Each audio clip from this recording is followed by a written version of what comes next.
My ex and I separated before the divorce. She agreed to watch the dog while I found a new place. She had the dog put down instead? Number one, we're off to a bad start. Normally I read these and I'm like, nah, well, that's what happens when you marry somebody like that. But this is cruel and unusual. I don't like that. That poor dog. A hip shrimp.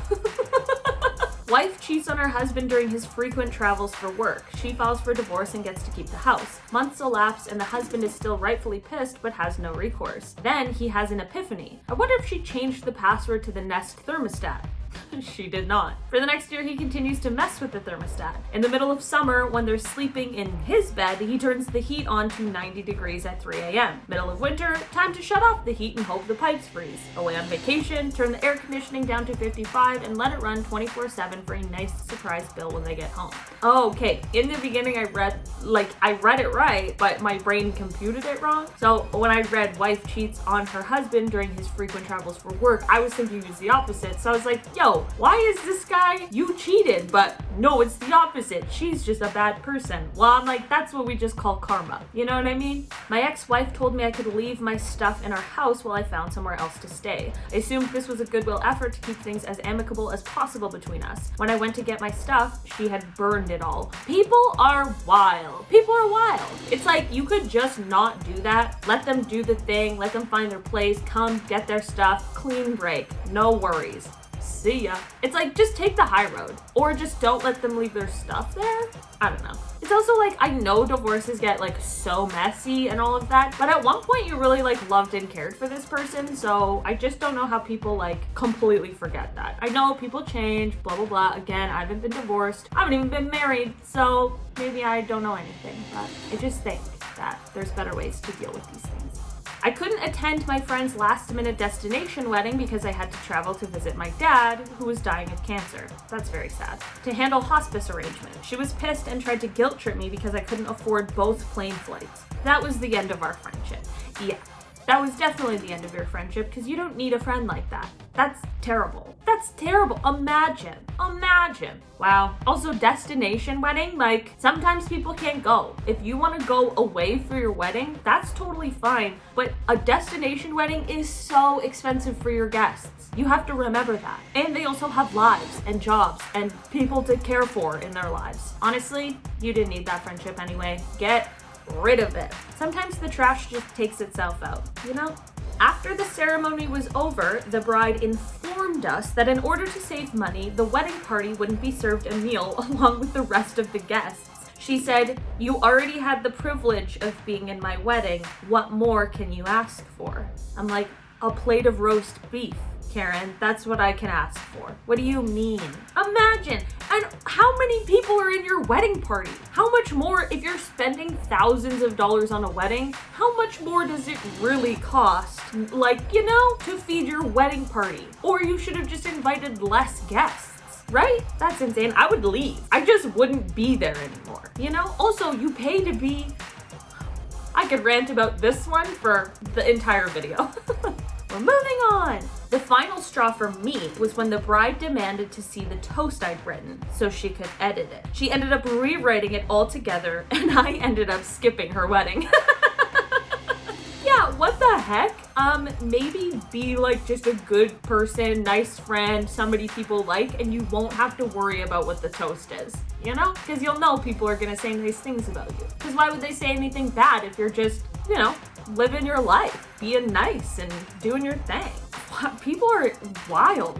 I feel like people don't actually want to get married when things like this happen. You know what I mean? I don't know. I think I care too little, which would be bad if I was trying to plan a wedding, you know? Like, I think that I would be on the completely opposite end of the spectrum where I'm like, yeah, whatever.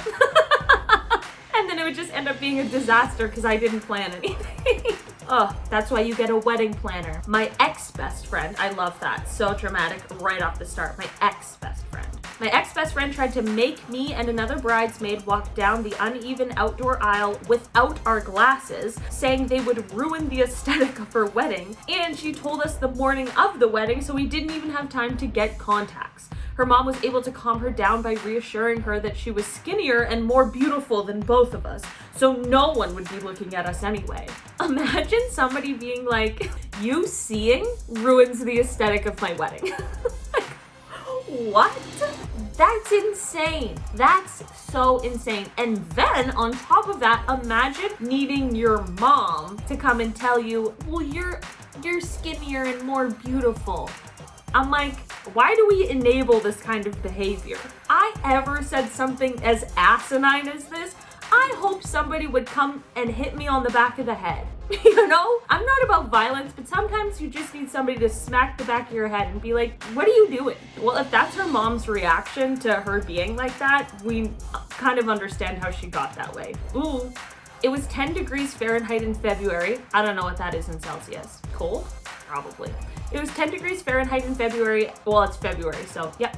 And the bride insisted on outdoor photos without coats because we can't hide the dresses. Even the photographer told her no, and she pitched a fit. Years later, she still complains about how her bridesmaids ruined her wedding. I'm like, well, don't have a wedding in February then. As a Canadian, I'm like, the coldest month of the year? That's when you want to have your wedding? I mean, all the power to you, but when I was home for the holidays, it was minus 40 degrees Celsius in December, and it's only gonna get colder. So imagine. And also the photographer said no. Take your little iPhone pics outside alone then, if you want, without your coat on. I feel like I'd do it though for the bride. If that was me, I feel like I'd do it, but not long. Like 2 pics, we're in. I'm not getting frostbite for you. No way. The bride got walked out on by her entire bridal party except her maid of honor. Of course, it was because no one loved her and everyone wanted to ruin her day, not because she ripped a bridesmaid's dress from the neck down in an open area because it was too white. It was the dress the bride insisted on all the maids wearing.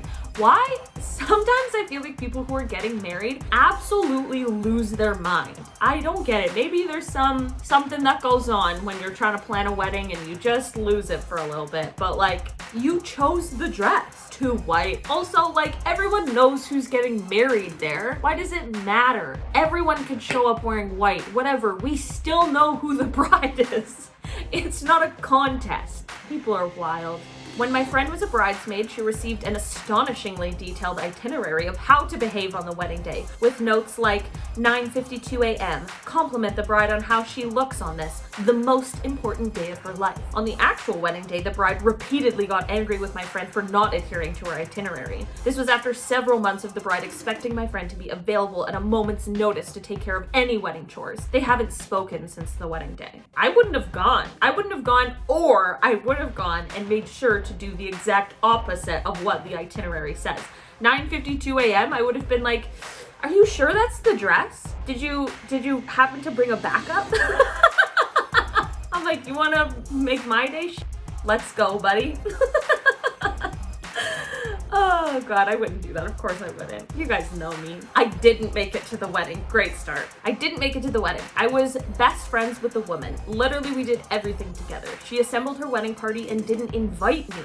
She threw me my bachelorette, witnessed my marriage, etc. I found out later I wasn't invited because I was overweight and her mother thought that would limit bridesmaid dress choices and throw the wedding photos off. At least I know I dodged a bullet. Wow, you sure did. Holy. Also, imagine planning your wedding around what your mother wants. I'm like, oh, is it your wedding day? No? Then zip it.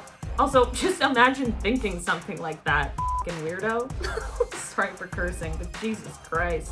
The bride, who was one of my best friends and very frugal, asked me and her other bridesmaids to hand make all of her wedding decorations. I put in 15 hours a week hand making decorations while also working and going to school full time. That's crazy. I get asking, but like expecting is completely different. You know, you can always ask for help. I understand that. There's nothing wrong with that, but like that's a lot. Sometimes you just gotta have a small wedding. Okay, 6 years ago, my childhood friend got married. Her requests. refused to approve any shoe I picked after claiming I could pick any shoe I wanted, disinvited my parents after sending invitations, required we buy expensive makeup to cover up our visible tattoos, no updos, I have long hair, this does not ever work out well, ever, no pedicures or full sets of acrylic nails, demanded $3,000 in cash gifts for her honeymoon to Walt Disney World. She was offended when she realized no one was gonna pay for that. I ended up pulling out of the wedding and ended the friendship. Their marriage lasted 2 years. Oh, yeah, that's not surprising. That's not surprising. Also, a honeymoon to Disney World? Not for me. I'm not judging, but not for me. Also, no pedicures? That's so bizarre. Or full sets of acrylic nails? Like, what? That's weird. Alright guys, that's all the little photo clippy do's we have for today. I've been your host today, Olivia Kozlowski, and I'll see you next time. Bye!